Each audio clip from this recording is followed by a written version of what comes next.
All right, welcome in, everybody. We got to let the stream breathe here just for a moment while we bring on our excellent Facebook community. And we are good. Welcome in to the Huddle Up podcast presented, as always, by Mile High Huddle, powered by Overtime Media. I'm your host, Chad Jensen. With me, as always, my partner in crime, even on New Year's Eve, putting in the time, breaking down your team, showing up for duty. He is Zack Kelberman. Zack, I don't know what kind of, I guess, attendance activity we're going to get from the community tonight. Already a lot of good comments and questions and whatnot in the chat, but it's New Year's Eve, dude. And I think a lot of people are out partying, having fun, seeing family and whatnot. But, Happy New Year if I don't talk to you in the morning. Yeah, Happy New Year, Chad. Happy New Year to everyone out there. Everyone who's not listening, who's going to listen after the fact tomorrow or the next day. Happy New Year. I hope to God 2021 is a lot better. I don't know how it could be worse. I don't want to jinx it, Chad, but I have a lot of hopes tied up in this year, and I hope it starts off with a bang, starting Sunday with a victory. Speaking of something happening, anyway, with a bang, we had an interesting pair of roster moves that came down the pike today at Broncos HQ, and it's actually quite bizarre because even though Vic Fangio has been talking about it for a couple of days, been getting questions because of the practice report that we've seen, Shelby Harris was placed on injured reserve today, and then Jake Butt, activated. And, of course, Jake Butt hasn't seen the field since week 8. But here's why I say it was a weird thing with Shelby. Of course, the whole famous incident of he's on the road, gets the call from his pregnant wife, I'm going into labor, my water has broken. They ultimately decide, all right, I'm going to stay and finish the game. The Broncos fly him back. He gets there just in time to usher his namesake, his Shelby Harris Jr. into the world.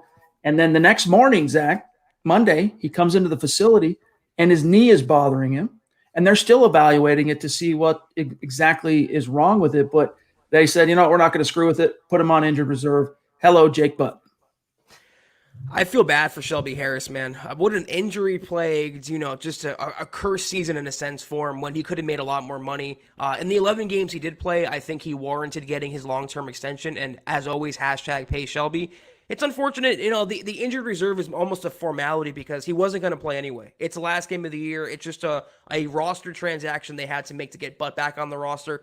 But speaking of Jake Butt, Chad, we are well past the point of expecting anything from that man. This is the final game in a Denver uniform for Jake Butt, and you know what? For his sake, I hope he goes out fairly strong. I don't know. I'm inclined to agree with you on that just based on the odds. All right. He's appeared in exactly 8 NFL games, and he's been in the league since 2017. So I'm inclined to agree with you. But this thing you guys have heard me talk about on this podcast many times before keeps bothering me in the back of my mind. The Broncos have shown very unusual, exceeding patience with Jake Butt.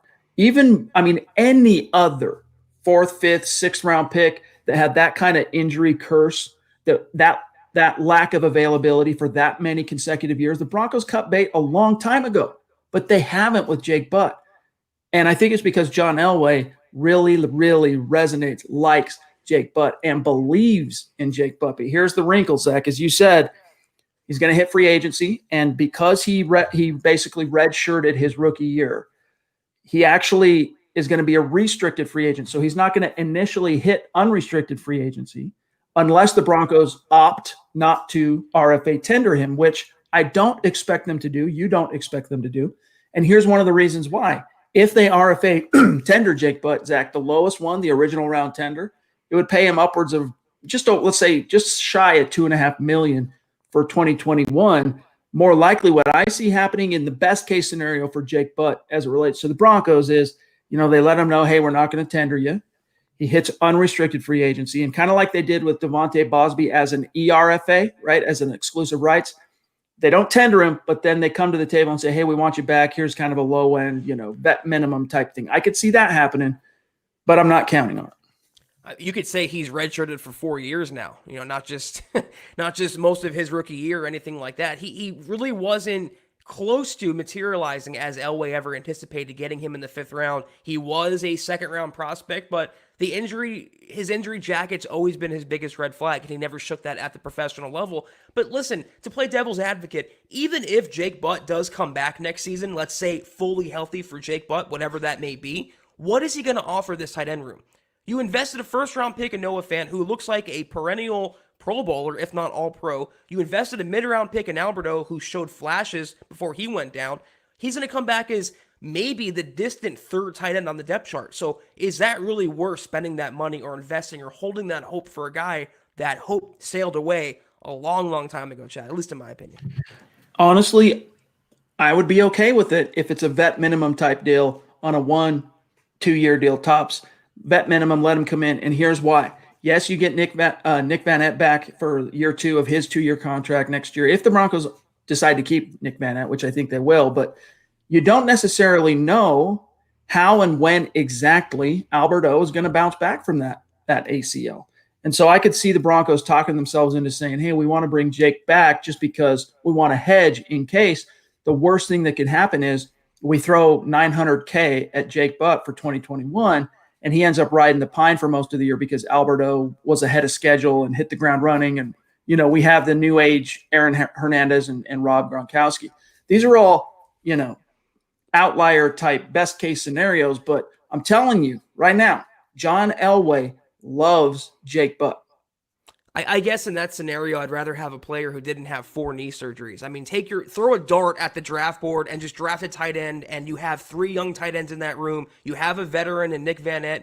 I think you can go to war with that, Chad. I disagree with you slightly in the sense of what upside could Jake Butt really bring to this team, even fully healthy. Even though Elway loves him and is holding on to that in hopes he can salvage him, it just looks like a little unrealistic at this point.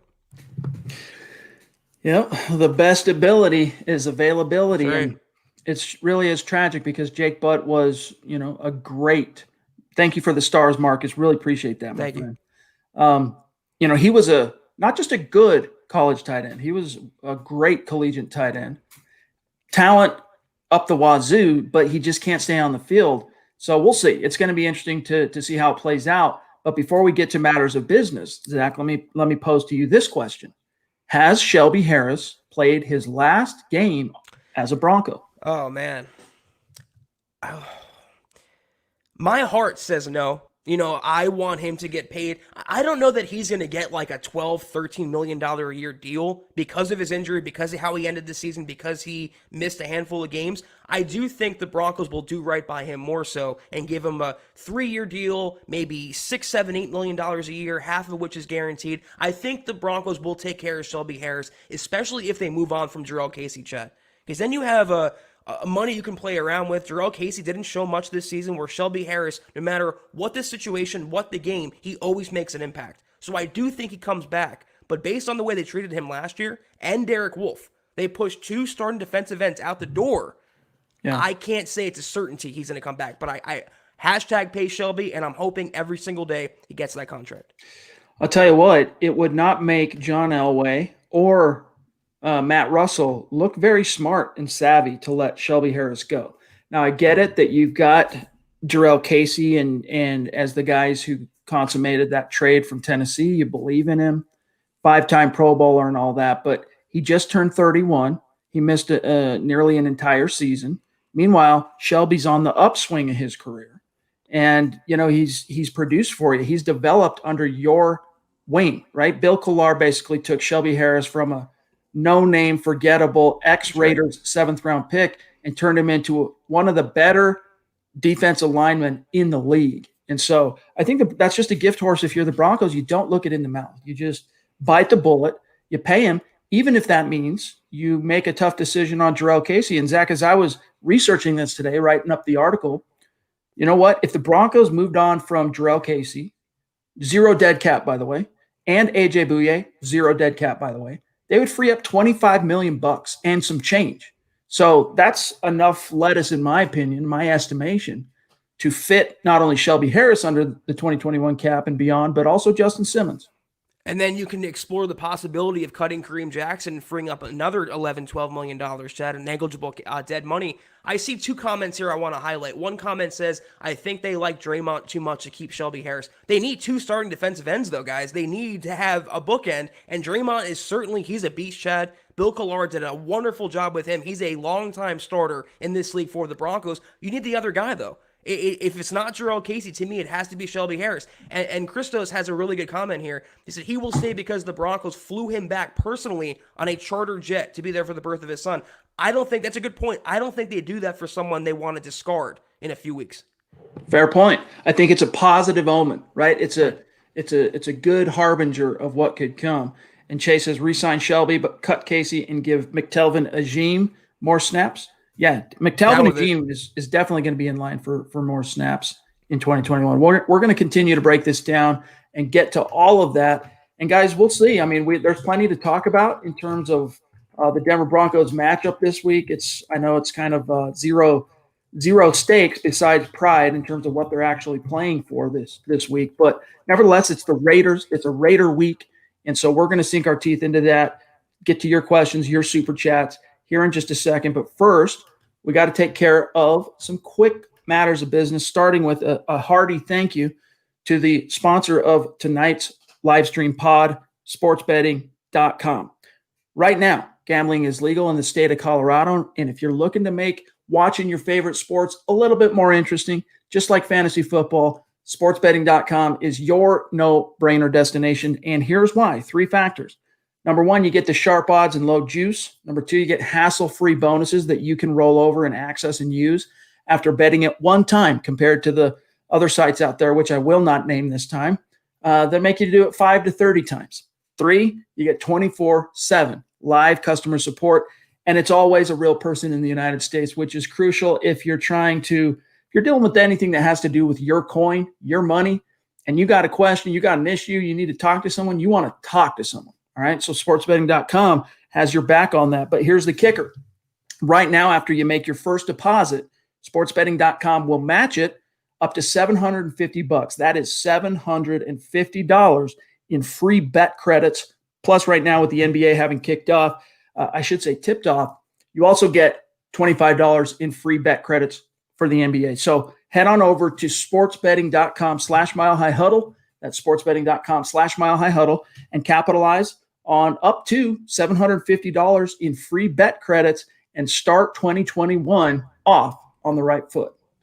All right, let me just grab a couple quick things here, and then we'll dive right back in. Follow the podcast on Twitter at HuddleUpPod, and then the main account at MileHighHuddle.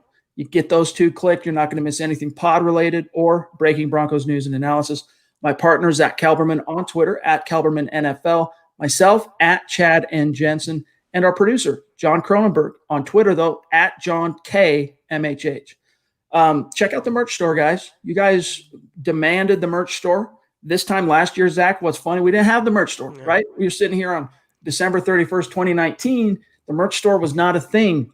It became a thing because you all manifested it, and, we obliged. And Zach did all the, the elbow grease. Those 4 years have flown by, haven't they, Chad? Since we launched the store, it's really just been it's felt unbelievable. Unbelievable. You guys have just made that a huge success for us, and so thank you. It all adds up. It all helps MHH. It helps myself. It helps Zach. So get a hat, go get a T-shirt, a hoodie, mug, face mask, little something for everybody, and then also a shout out to our Facebook supporters. We love you guys.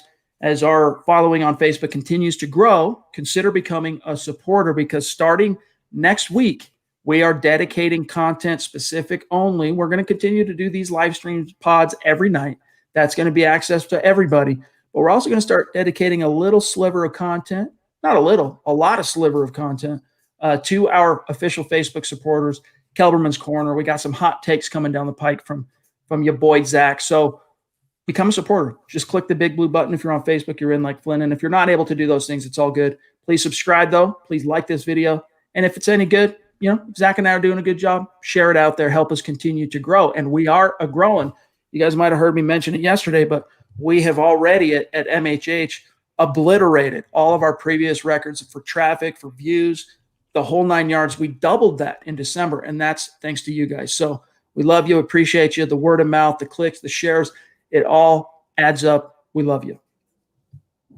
All right, John, we got Zeus. Wow.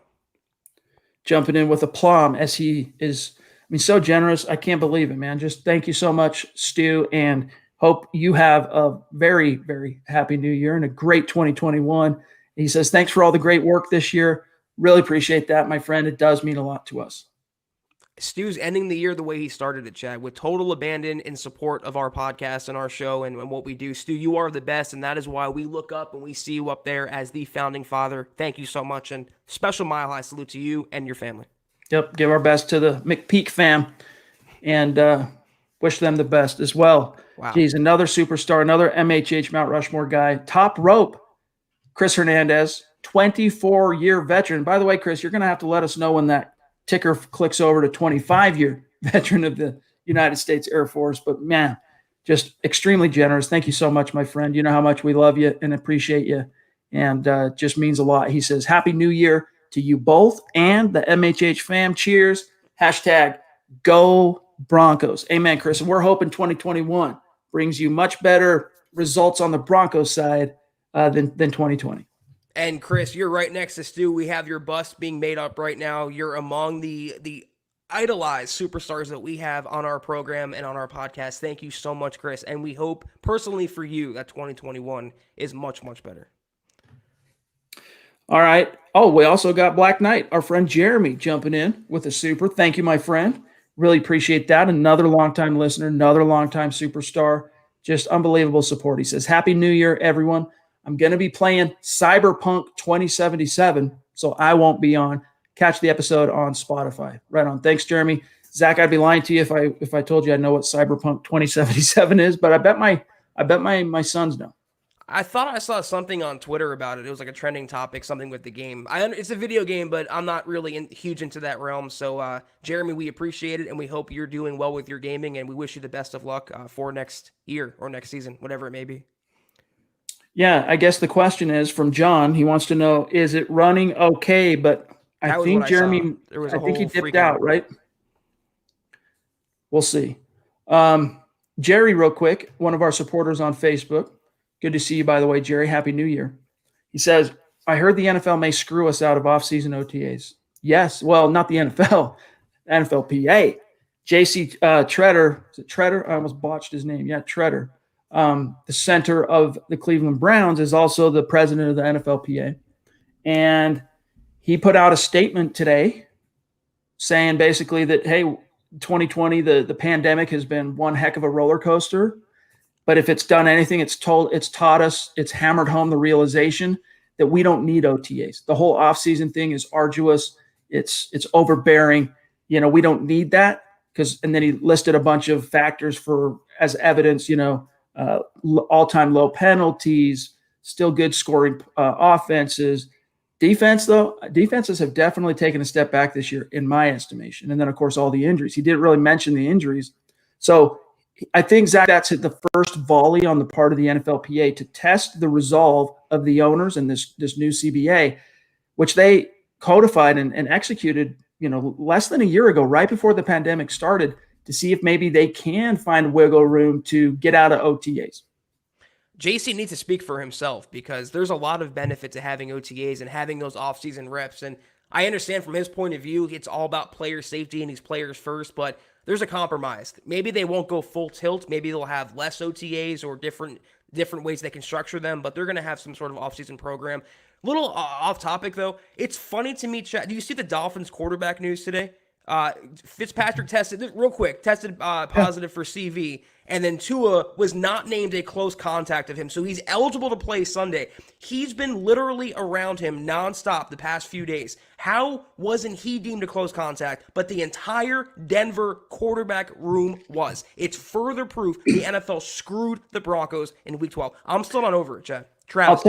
I'll tell you why Tua was not named a close contact and going into protocol quarantine as well. Because he has a name, that's why. It's because the Dolphins weren't dumb enough to send the actual footage, videotape of how these quarterbacks were interacting. Fair point, too. Look, The Broncos, though, in their defense, they did so fully in good faith and based on what they had described to the NFL front office in terms of what they had seen on the tape, what the tape revealed.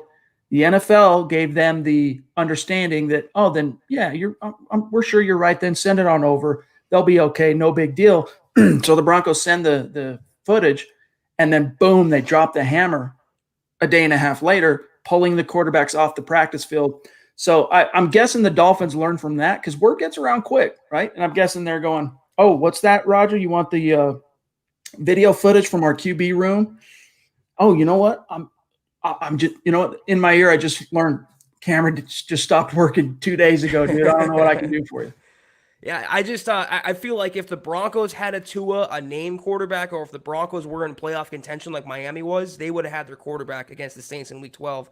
It's crazy how hypocritical and the double standards they employed this year at the NFL with literally they were so transparently open with screwing over Denver and giving different teams special advantages, Chad. It's really sickening. Shout out also to Marcus. We appreciate multiple stars, my friend. That means a lot to us on Facebook. The Queen jumping in. Appreciate you, Christy, with a message to us and to the entire MHH community. She says, Happy New Year. Wishing you all a better year with health and whatever wealth is to you. Thank you to the MHH crew and especially our Huddle Up guys for bringing us another season of Broncos talk. Appreciate that so much, Christy, and everything that you mean to this community. That's why you're holding the crown, and you always will as the queen of this podcast. Thank you so much, Christy. Happy New Year. DeShawn Williams, Denver DNV3, wants to know also what about DeShawn Williams perhaps to replace Shelby? So like if Shelby does end up, departing, there's always a chance, right? Because listen, no one would have guessed that Shelby Harris, when he was acquired on a futures deal back in early 2017, that he was going to become the guy that he became. But, he had a little draft pedigree in that he was at least a draft pick, right? Thank you for the stars, Millie. Appreciate that, my friend. He was at least a former draft pick. DeShawn Williams, you never know what the future can hold for him, especially if he stays under the wing of Bill Collar, who, for everything I've heard, plans on continuing to coach in 2021. But let's face it, the one thing Shelby has that is just impossible to coach, impossible to teach, you either got it or you don't, that clutch gene, Zach. When the chips are down, you need a play, whether it's third down, whether it's, getting a sack, tip, forcing the ball out, blocking a punt or a kick or an extra point.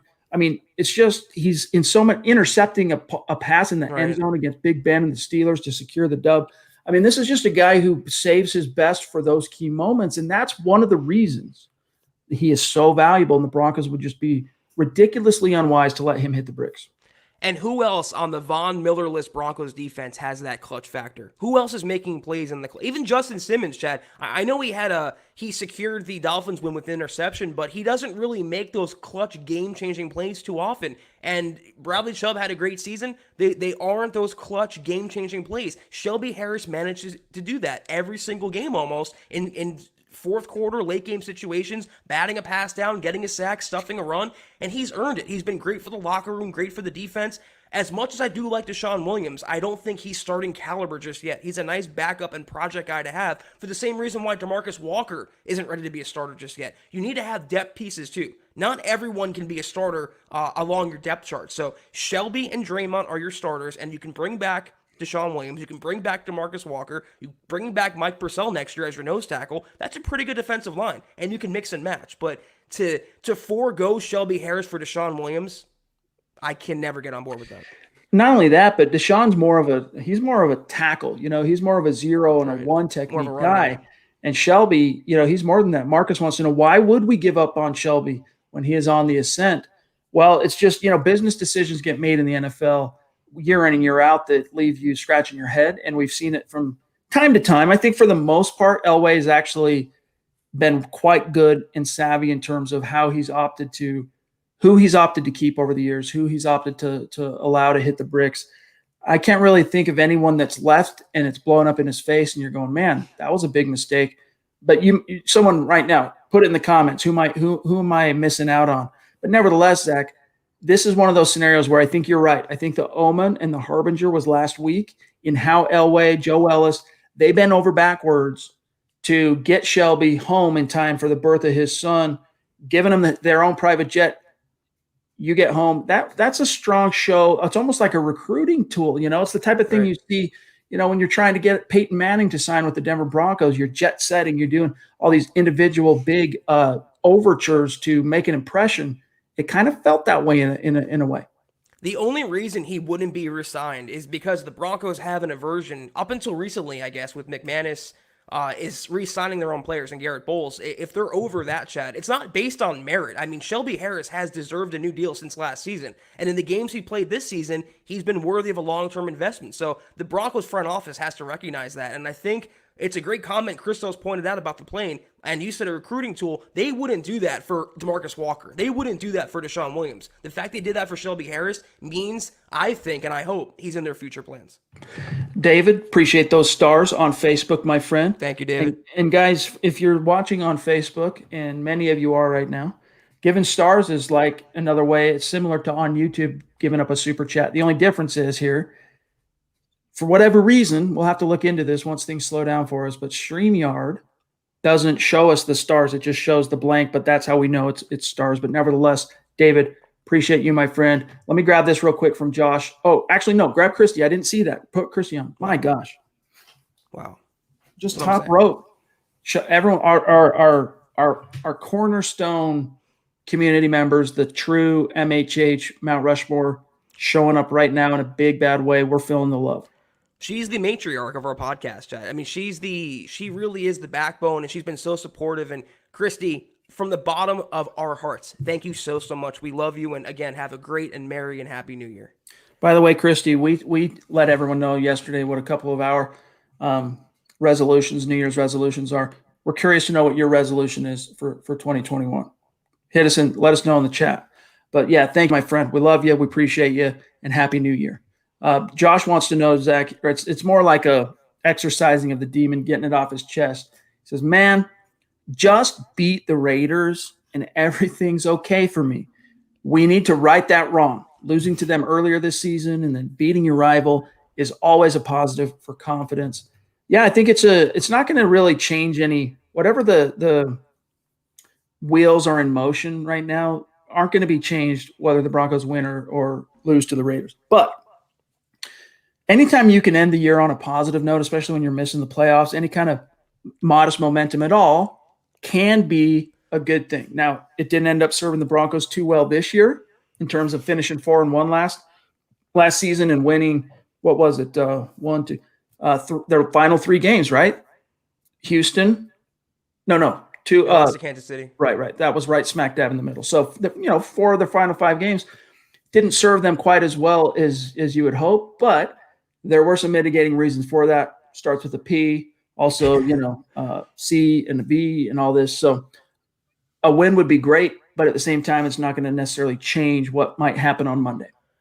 That's why I don't really subscribe to that. Oh, if you end the season on a positive note, it can have momentum for the next season. I mean, you're talking about months in gaps between season to season, and things are much different. I mean, when the season ends, it's a closed book, and you open a new book for a new season. It's not a different chapter. In terms of this last game, of course, I would like to see the Broncos sweep with the Raiders and not get swept by them. I mean, split with them and have some competitive juices and go out on a winning note. But let me also posit one thing. Would it be in the Broncos' best interest, just hear me out, to maybe lose this game for draft position? I don't advocate tanking, but there's no such thing as tanking with 1 game left. If they do lose, it's a win-win almost, guys. If they lose this game, they get a better draft pick. If they win, they beat their rival and they go out with some momentum. But if they lose, it wouldn't be the worst thing in the world. It could be the difference between Micah Parsons and a different player, Caleb Farley and a different player. There's a positive if the Broncos do lose this game on Sunday. Yeah, I agree. Lorenzo, here's your shout out, my friend. We appreciate your support on Facebook. Means a lot to us, by the way. I learned this today for what it's worth. I'm watching Peyton's Places on ESPN Plus. They got me with the Elway Cross episode. Did I tell this story off air or did I tell it? I think it was with you, myself, and Kim, but I ended up ponying up for an ESPN Plus because I wanted to see the Elway Cross episode. So I did, and I paid the money and I watched that one. But then I just went to the very beginning, season 1, and started watching each one. I haven't watched or listened to anything else. And I have something in my ear all day long, no matter what I'm doing. I'm listening to a podcast. I'm listening to a book. This was all I've been watching. And one of the things that I was just reminded of, Lorenzo, maybe you didn't know this, my dog, is that Brett Favre, his middle name, Lorenzo. You're welcome. The more you know. The more you know. Ding, ding, ding, ding. All right, let me see here. Yeah, Caleb, he says losing greater than winning this week. And he's talking about draft position here. Yeah. Let me grab this one from Cop16 on YouTube. If we finish last in the West, do we have an easy schedule? You have an easier schedule, but it's very subjective because the NFL, Zach, is the king of parity, right? You never know which teams are going to go from worst to first on a year in and year out basis. But yeah, first place teams play first place schedules and so on and so forth. So yeah, if they do finish last, maybe they get a break finally in the scheduling. Yeah. But these last couple of years, look, they haven't even made the playoffs and they're getting, second hardest strength of schedule. Tied for first hardest strength of schedule. It hasn't made that much of a difference when it all comes out in the wash.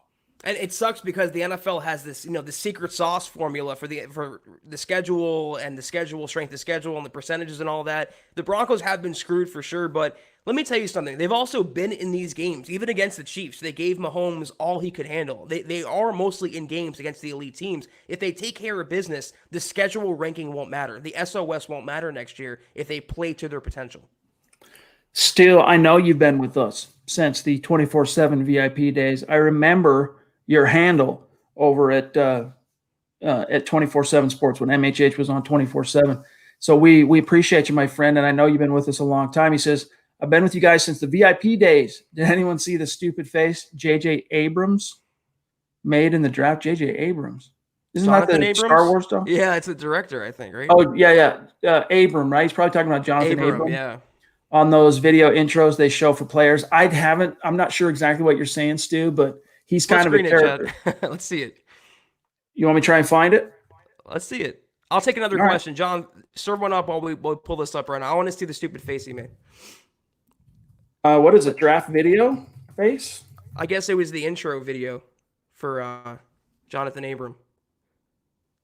Frederick, you want a shout out? You got it. He said, can I get a shout out? You guys are awesome. Thank you for tuning in, Frederick. This is your shout out. We hope you like it. We hope you enjoyed the show and have a great and happy New Year. Safe New Year. All right, much love to you, my friend.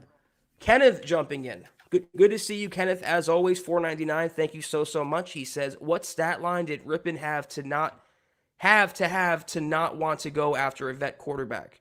What stat line did Rippon have to not want to go after a vet quarterback? So meaning if he was a better backup, what would he had to do to be a better backup? I don't think it was dependent on him. I think it's dependent on Drew Lock. I mean, that's the way they shape the decisions at quarterback is how he does as the potential franchise guy. Rippon was always going to be the clipboard holder and the brains. He was always going to be the Kellen Moore on the sideline, the coach with the helmet on the sideline that can relate to Drew Lock. I don't think he can do anything, Chad, that would have solidified the Broncos going after a vet or not going after a vet. Wow, thanks again, Marcus. Let me say this, and Kenneth, we love you, my friend. Here's the thing about Rippon. He did, in terms of the stat, Aaron, thank you, Aaron. Stars means a lot. In terms of the stat, he did it. He already provided it, and that was the win on the road against the Jets. Yeah, it was the hapless, lowly Jets, but, it was very imperfect performance. How many picks did he throw that game, Zach? 3? I think he had 2 touchdowns, 3 picks. Yep. Got a Herculean contribution from Melvin Gordon, who incidentally – rushed for 107 yards that day. Guess how many yards he needs to break 1,000 tomorrow or on Sunday? 107 for whatever it's worth. So I think Rippon secured a place on the team next year regardless. But did that convince anyone upstairs, for example, Zach, that he can be the mentor? Well, he's not a mentor. He's a peer. They came in the same class basically. Right. And if anything, Drew Lock probably views him, at least on a subconscious level, as below me, right? You're the guy that didn't get drafted. You're my backup. That doesn't mean it ever is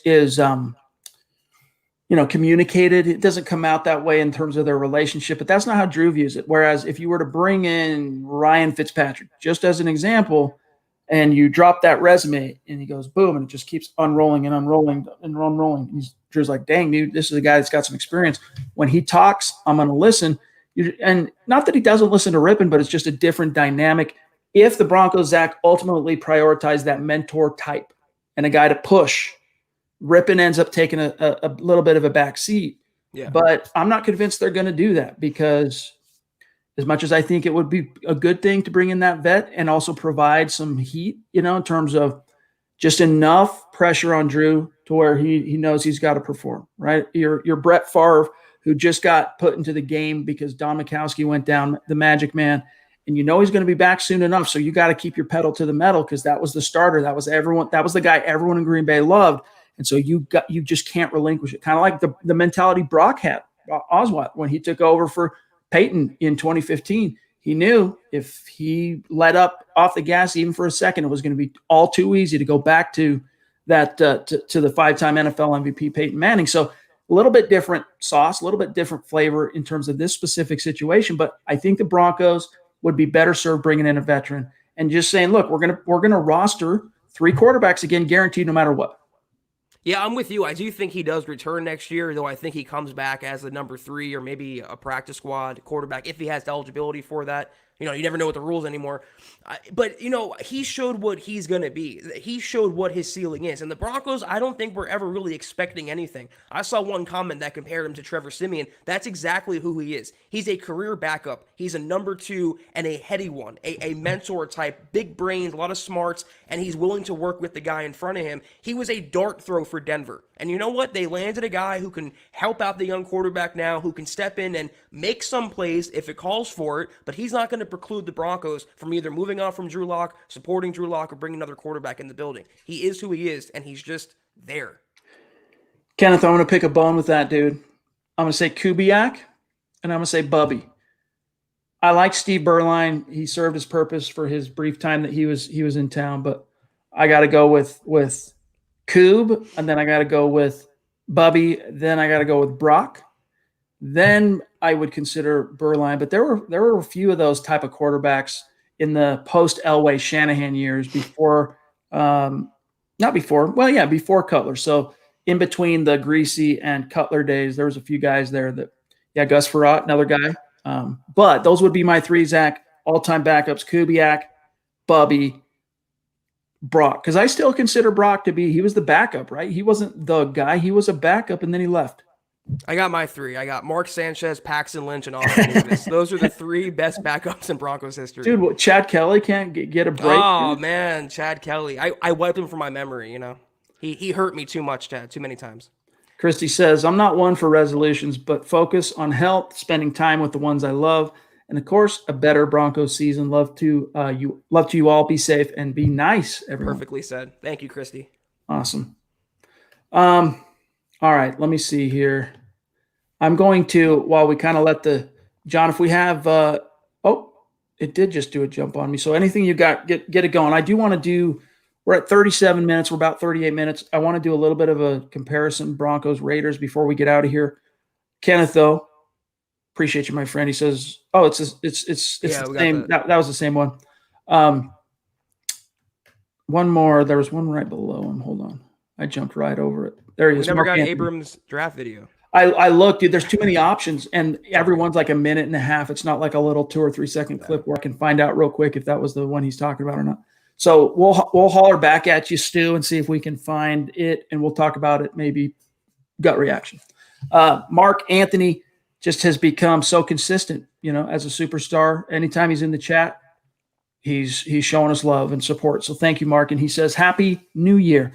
Remember that the start of a new year doesn't make it all better. Work hard, stay humble, and most importantly, F word the Raiders. FTR. Thank you, Mark. Happy New Year. Appreciate you, dog. Holden, and then we'll do some comparisons here. Appreciate you, my friend. Been with us a long time as well, as far as listening to this pod. Whenever I see him in the stream, if he's in the chat and he's talking, he's also showing us love on Super Chat. So appreciate you, Holden. He says it's a win-win scenario Sunday. Either we beat the Raiders or we get a better draft spot and push a rival further back in the draft. But Denver Broncos for life. Fair point, dude. It really is. So just kick back and enjoy this one, right? Just, I mean, maybe this is kind of the mindset some of you have had since the Buffalo game 86, the Broncos officially from playoff contention, but just kick back and enjoy this one. The stakes are minimal, and either result, there's a silver lining. Some of them might have checked out after the week 12, that whole travesty. And I wouldn't blame them, but, it is a win-win. I mean, take away the emotional investment of, having to win this game or somebody having to prove something. There's no more football after this. It's the off season. So if they win, great. They put a damper on the Raiders season. If they lose, they get a better draft pick. It's truly a win-win scenario. DNV3 jumps in to say, Micah Parsons isn't the best in coverage. So I feel like they won't take him. Maybe. I know that's not his forte, but he is just a phenomenal athlete. And as someone who is yet to really jump too far into really studying the tape that's available to us on these prospects, I'm not going to go too far into that. But I know Eric Trickle, our senior draft analyst at MHH, he's of the opinion that he's not so great in coverage as well. But I think you put him in a Vic Fangio scheme and you put him under a Vic Fangio wing, and you might see a lot of that stuff kind of get coached out. And you put him in between Von Miller and Bradley Chubb. Those are two pretty good guys to play in between. And also keep in mind, look at the Broncos starting inside linebackers that Fangio did handpick. Josie Jewell and A.J. Johnson. Those guys are terrible in coverage. So Micah Parsons would be, Patrick Willis in his prime compared to them. I'm all for MP in the first round, Jen. Shout out to Albert. Good to see you, my friend. An official supporter on Facebook. Also, he's a superstar. Been with us a long time. Happy New Year's to you, my friend. Kenneth says, what's your New Year's resolution if you're the Broncos? That's a good question. Man, Kenneth, I should have texted you or something, been like, hey, dude, give me a good idea for an article, man. I need some page views. What do you got? That probably would have been a good idea. I maybe would want to think about that a little bit more, but what do you got, Zach?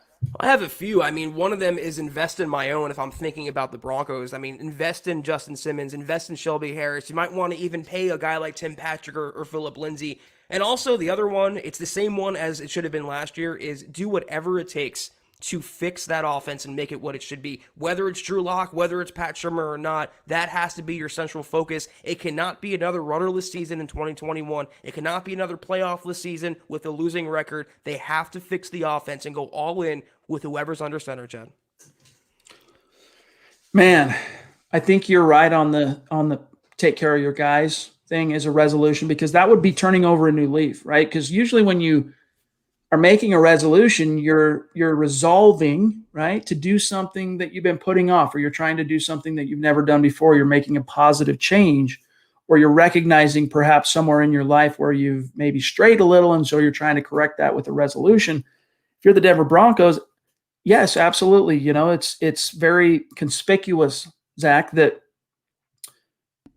could you turn the volume up on your mic? I haven't noticed any output I thought I was good for Mike or for Zach. His mic. Anyway, if you're the Broncos, though, let's recount real quick how many of their own guys, own draft picks, John Elway has re-signed to multi-year deals over the years. Just real quick. Von Miller, Virgil Green. Of all people. Jeff Hireman. Of all people. I need to pull up the draft history. Hold on. It'll come to me. All right, hold on. Let me think. Bear with me 1 second.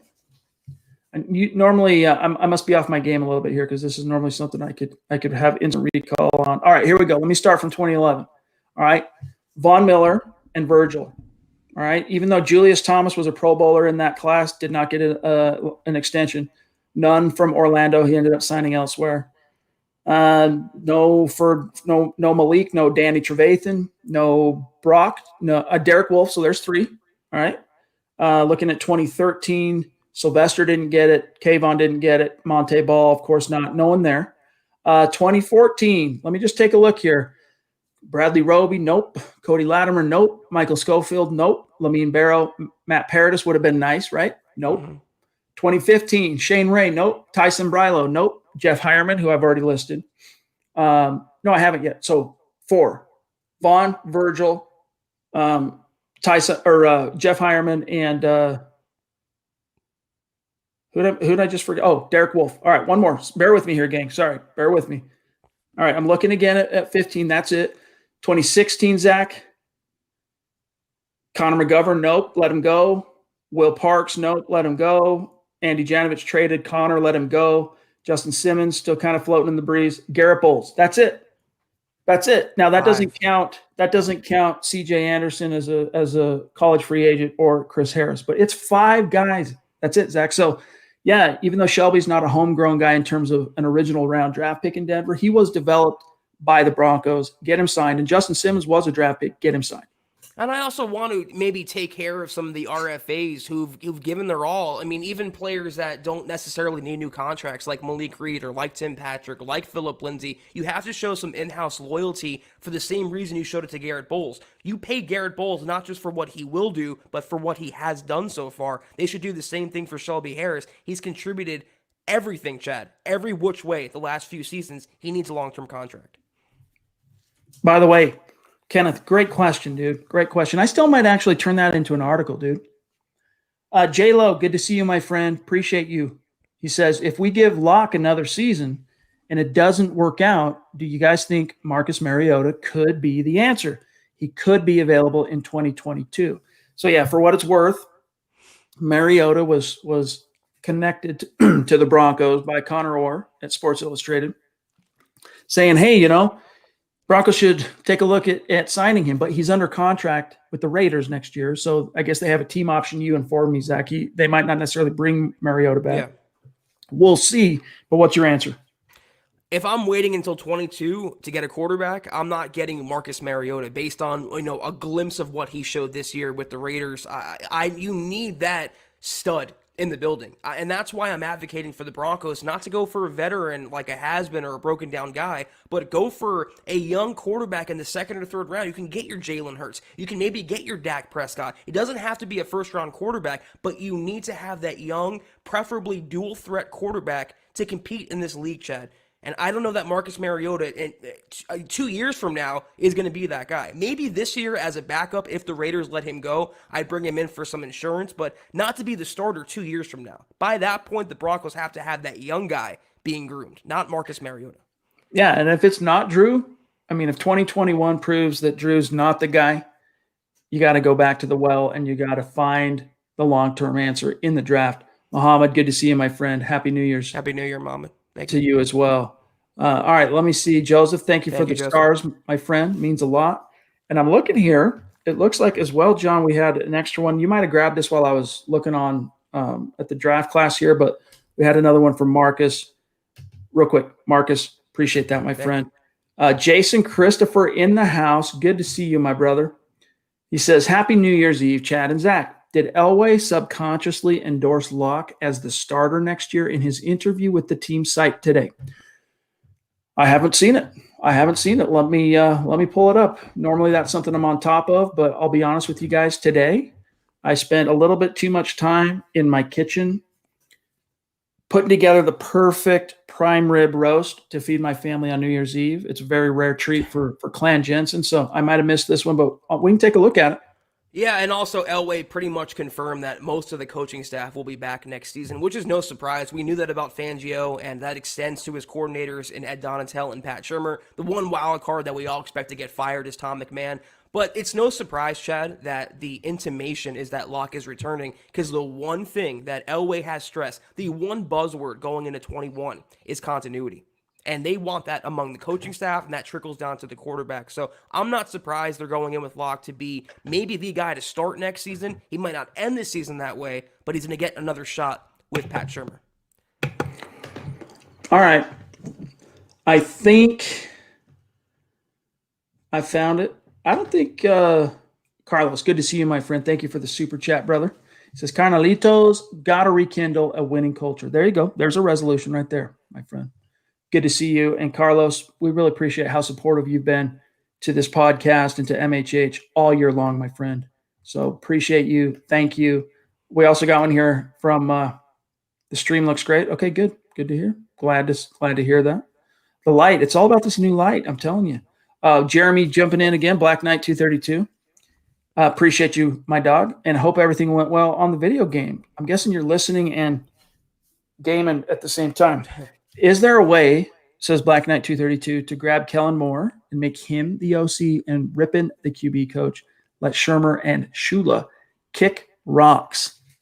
Zach, you cover the Dallas Cowboys for one of your NFL jobs as a journalist. What's your answer? Well, there's a couple of things that are the problem here with this scenario is that Kellen Moore is already an OC, so he wouldn't take a lateral move to be the Broncos OC. You'd have to attach like assistant head coach to that title, and also the fact that he's in high demand right now. Not only is he beloved by the Cowboys and Jerry Jones, he's being courted by Boise State, his alma mater, to be the head coach. He wants to be a head coach, and I think it's not long before he is a head coach. Maybe not at the NFL level, but certainly at the college level. I don't think it's realistic, though, Chad, to have that young creative mind. I mean, he's in his mid-30s, and he just resonates with any quarterback, young or old. To have that creative mind in the building would be such a boon for Drew Lock in the offense. I'd love to see Lock in a more scheme. It's just not very realistic considering the circumstances. All right, we'll do a quick. I agree, by the way. It's not going to happen.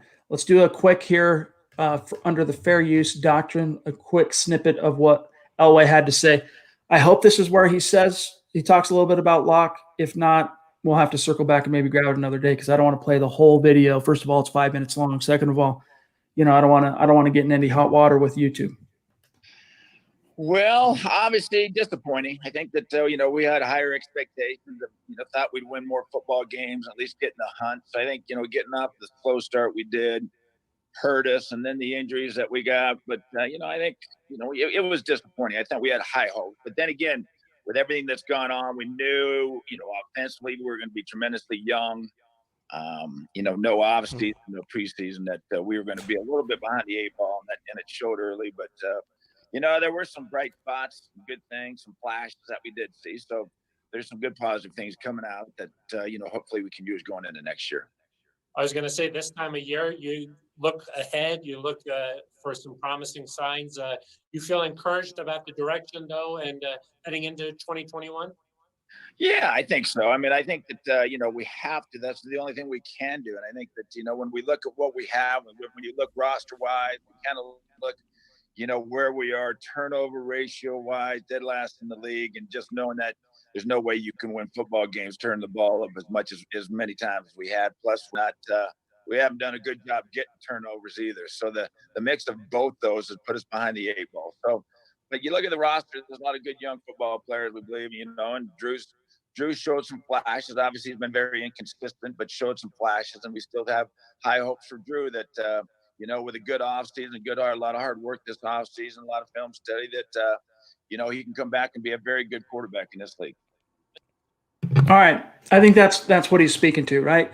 Still having the high hope, Zach. I think that's about as close as an anointing as you're going to get before the end of season press conference. But remember, Elway doesn't like to give you what you want in terms of the media. It wouldn't surprise me if he leaves it as an open-ended question when he's point blank asked on the end of season, is Drew the guy in 2021? It wouldn't surprise me because remember last year, after he finished 4-1 as a starter, Elway didn't anoint Locke until he got to Indianapolis at the Combine and said, Drew is our plan. First of all, did you guys happen to notice in that highlight package that Jerry Jeudy drop they highlighted in the corner of the end zone?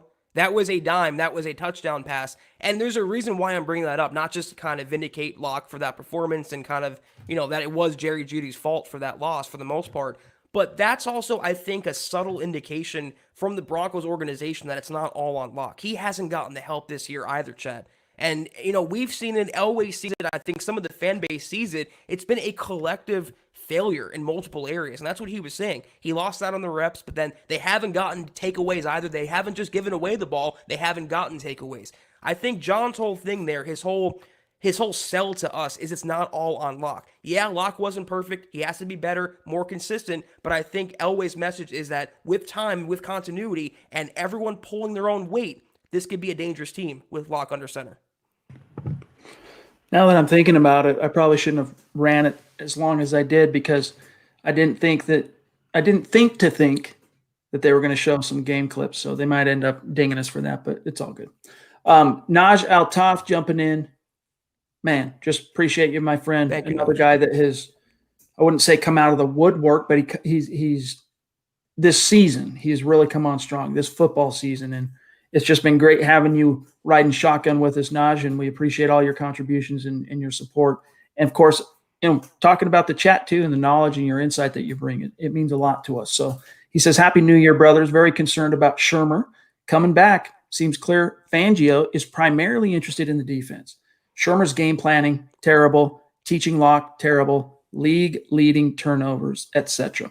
Yeah, I mean, the only way to put lipstick on this pig in terms of Shurmur coming back, Zach, is you're pinning your hopes on OTAs, more reps, continuity, that it's all going to click and spark next year. But it just has been so lackluster that it's hard to really catch that vision. But I think the Broncos are going to stay committed to him for this year.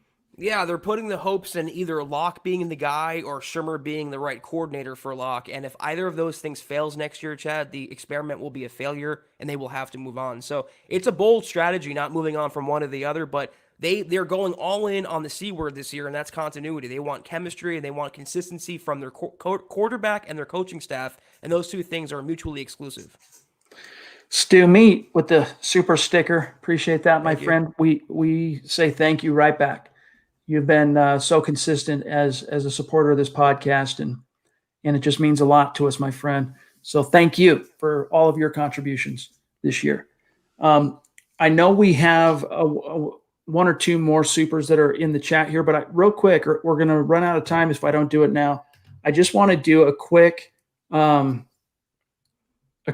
here at the head-to-head. Of course, the Broncos have already played the Raiders. We know how that turned out. Not good. But I want to see where these two teams, I want everyone else to see anyway, I've already studied this, where these two teams are matching up with a full, 15 games worth of sample size under their belt. So Raiders sitting at 7-8, turnover margin, they haven't been good either. They're bottom third in the league. Broncos dead last. Offense, though, let's take a look. The Raiders, Zach, offense hasn't been the Raiders' problem this year. It's been that defense. Mm-hmm. Yeah, it's. I think Derek Carr has played really well this year, actually. But look at this. All right, the Raiders have 1, 2, 3, 4, 5, 6 of the major statistical categories. They are in the top 10, including third down percentage. Derek Carr just does a good job finding the weakness on third down. Meanwhile, let's take a quick look over here at the Broncos. Look at all that red. I mean, middle of the pack in rushing. That's about the only thing you can really hang your hat on. And sacks allowed. That's it. Fumbles lost, only 9. You say only, but it's still good for 21st. Otherwise, look at all that red. And remember, what does red mean? NFL bottom 10. Okay, that's what red signifies. Now look here, though. Here's a heartening connection. The Raiders defense, Zach, is like the mirror image of the Broncos offense. Look at all that red. Right. 2 spots where they're middle of the pack, but everything else dead last. Meanwhile, the Broncos defense has definitely felt the effects of all this injury turnover, because even though the Broncos went 7-9 last year, they were a defense, that had many statistical rankings in the top of the league. The only thing they have to hang their hat on this time is red zone. So this is the head-to-head comparisons here. What jumps out to you, Zach? Well, this is going to be another situation where it's up to the Broncos offense to likely win the game. I do believe that Carr and the Raiders offense and Jacobs and Waller and all the receivers are going to get their yards, they're going to get their points. I do think the Denver defense, though, can keep them pretty much limited for the most part. But it goes back to the offense. And how good is Locke going to be? How good is the game planning going to be? How good is the play calling going to be? How good is the running game going to be without Phillip Lindsay now? This is what the things I wonder about. If the offense can get going, Chad, it can give the defense a leg up to operate with a lead at their back. They can pin their ears back and really get after Derek Carr. And maybe they can string together 17, 20 unanswered points. They can really take hold of this game. It's the same story every week, though. The Denver defense should do its job relatively well, and it's up to the offense to match the points of the opponent. Is it possible? Yes. Is it likely? We don't know. The killer this year, I mean, aside from the obvious, we've talked about the injuries, but if you look at what's really the two areas that have crushed the Broncos, it's the giveaways. I'll say 3. It's the giveaways, the lack of takeaways, and then right here, points per game. Fangio's defense very uncharacteristically giving up almost 28 points per game. You just can't win in the league. I don't care who your offense is. And maybe you're saying, well, the defense is out there too much because the Broncos offense has been too inconsistent, and there's some truth to that. But it's not an excuse that the defense can look at each other in that room and use as a real out, right, to get the onus off of this. 28 points a game. But Zach, here's what I say. All right, as far as what jumps out here, this Raiders defense, all that red, don't sleep on them. Did they look like a bottom 10 defense when the Broncos faced them earlier this year in Vegas? Not to me. I mean, NFL teams, we've talked about the blood in the water effect, right? The shark effect. And that, look, middle to the road, average, below average defenses, when they go up against a bad offense, suddenly they look like the 85 Bears. And that's what I don't want to see this time from Drew Lock and the Broncos. I want to see, look, maybe it's not a offensive outpouring like we saw in Carolina, but it's at least a close game where you're going blow for blow. And, maybe it shakes out similar to the way Week 17 last year played out, Zach, where it came down to the final possession and the Broncos needed to stop and they got it and they ended up winning the game by a single score. Whatever the case might be, I want to see the Denver Broncos at least keep up this time with the Raiders, not just get punched in the mouth, fall down, curl up, die. That's a good point you bring up about how some of the worst defenses in the NFL, or maybe even the worst offenses, seem to come to life against Denver. It's always it's an interesting trend every year. But, whereas I saw the Chargers game last week can be sloppy and low scoring, that was my prediction, and mostly came true. I think this one can be a blowout either way. The Broncos can really take it to the Raiders if their offense clicks, or like we saw in the first matchup, if the Raiders offense clicks and the Broncos offense does nothing, this can go away from Denver pretty fast as well. I think this is going to be a fairly high-scoring game. I don't know why I do. I think it's going to be like a 35-30 type game and Lock and Carr exchanging touchdowns. I don't know who's going to come out on top yet. Keep you guys in suspense for that, but it should be fun to watch Sunday. Do you think Melvin Gordon gets over 1,000? And then we'll grab Austin here. I think any competent coordinator would kind of feed him extra to get him to that number. It's only 7 yards away. It's not a lot. He could do it against that Raiders defense, but is Pat Shurmur competent enough to get that done? I don't know if he's going to lean too much on Locke, give more carries to Royce Freeman or Bellamy. I do hope he gets it, and I think it's he has a good chance this week. All right, we have now crossed the 1 hour mark, so let's grab these remaining supers, and then we'll get out of your hair, gang, and you can enjoy your New Year's Eve. Austin Ryder, appreciate that super chat, my friend. Make sure you connect with us on Twitter.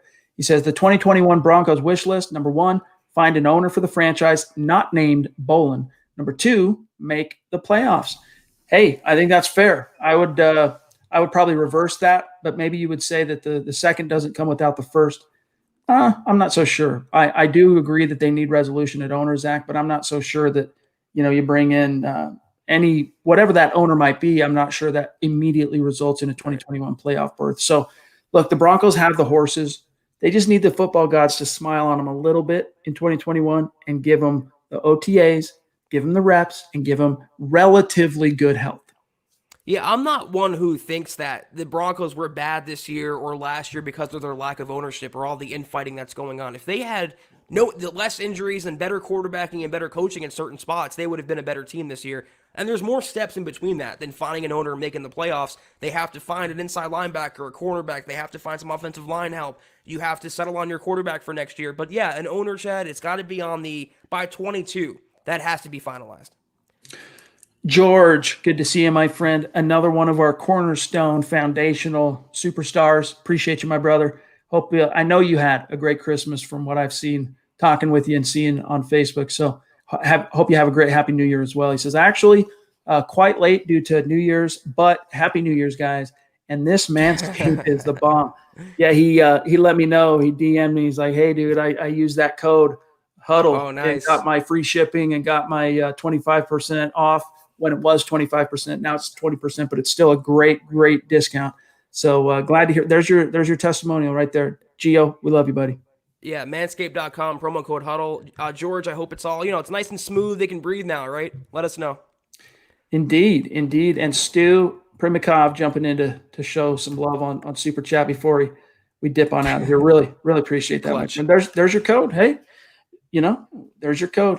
Manscaped.com, Huddle. Go ahead and throw them up, John. Last one, guys, and then we got to get out of here. From Frederick 808. Thank you for that Super Chat, my friend. He says, Happy New Year's, guys. Go Broncos. And our message to you, Frederick, connect with us on Twitter. We're going to keep the conversation going there. And enjoy your New Year's Eve, but make sure you connect with us on social media. And have a Happy New Year. All right, guys, I think that's it. thank you for showing out, Marcus. Again, thank you for those stars, my friend. You've been on fire tonight, and it all adds up, and it all means a lot to us, my brother. I guess he's got a question too. Let's grab this, then we'll go. He says, are the Broncos offense fully fit now? If so, then I think we can win. Well, you don't have Phillip. You Cortland. don't have Cortland. But in terms of the guys who've been around all year, for the most part, yes, they're fully fit. Graham Glasgow, healthy. You just need Jerry Jeudy to catch the ball. You need Melvin to have a day. Hamler's out too. That's true. Hamler's unlikely to play this game. So we'll see. But, yeah, they don't really have any more excuses because even though they lacked all those offseason reps, Zach, they have them now. You know, they had to get them during live bullet stakes, you know, and games that counted. But, you know, in terms of 2020, they're as good and as healthy as they're ever going to be here at the season finale. So go get it. I mean, you still have a former Pro Bowler, 1,000-yard rusher, and potentially another one in Melvin Gordon. You have a first-round potential breakout Pro Bowler next year, tight end Noah Fant. You have a first-round receiver in Jerry Jeudy. You have Tim Patrick, who's reliable. The Broncos' offense, Chad, is not hurting for weapons, and that was always the point we made this season. It's so maddening. The offense should have been better because they're not hurting for talent. They've always had the horses, even with the injuries. Yep.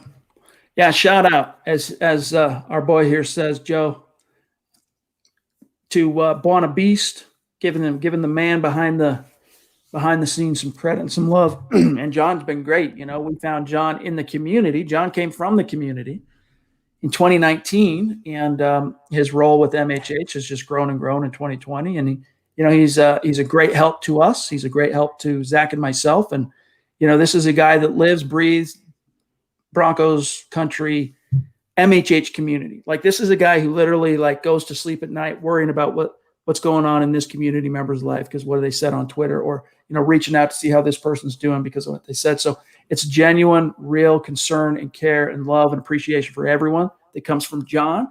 And I think, Zach, a big part of that is because he came from the community. You know, he came from the listeners and the viewers and that whole clique and that crew. So we do appreciate John, of course, on this show, big time. Yeah, he was a street free agent, and now he's a long-term building block for the podcast. So we do love John. He's the Shelby Harris of the podcast, just coming up clutch every time. There you go. All right, guys, we're out of here. Follow the pod on Twitter, @HuddleUpPod, the main account, @MileHighHuddle. Zach Kelberman on Twitter, @KelbermanNFL. Myself, @Chad and Jensen. And then John, Buona Beast, @JohnK, that's KAY, Guys, don't forget to like this video, especially if you're watching on YouTube or Facebook. Before you dip out, it's a small thing, but it actually helps in a big, bad way for us to compete with the robots out there in these algorithms. It's another way to help us out. So like it. And then, Zach, Happy New Year to you, my friend. Thank you for everything you've done. You've just crushed it this year in 2020, and I can't wait to see what 2021 holds. Same to you, Chad, and your family, and your wonderful wife as well. And 21 is going to be a much better year personally and also professionally. You and I both have a ton of plans, Chad. We have so many things we're cooking up, and we're going to take this podcast and MHH to a new level. Everyone out there listening and not listening right now, thank you all for gritting it out and gutting through what's been a terrible year and an even worse season for the Broncos. Another playoff-less season in Denver. But you know what? The upswing is coming, Chad. The tide is turning. We're going to all have a better 21. With that said, see you next year.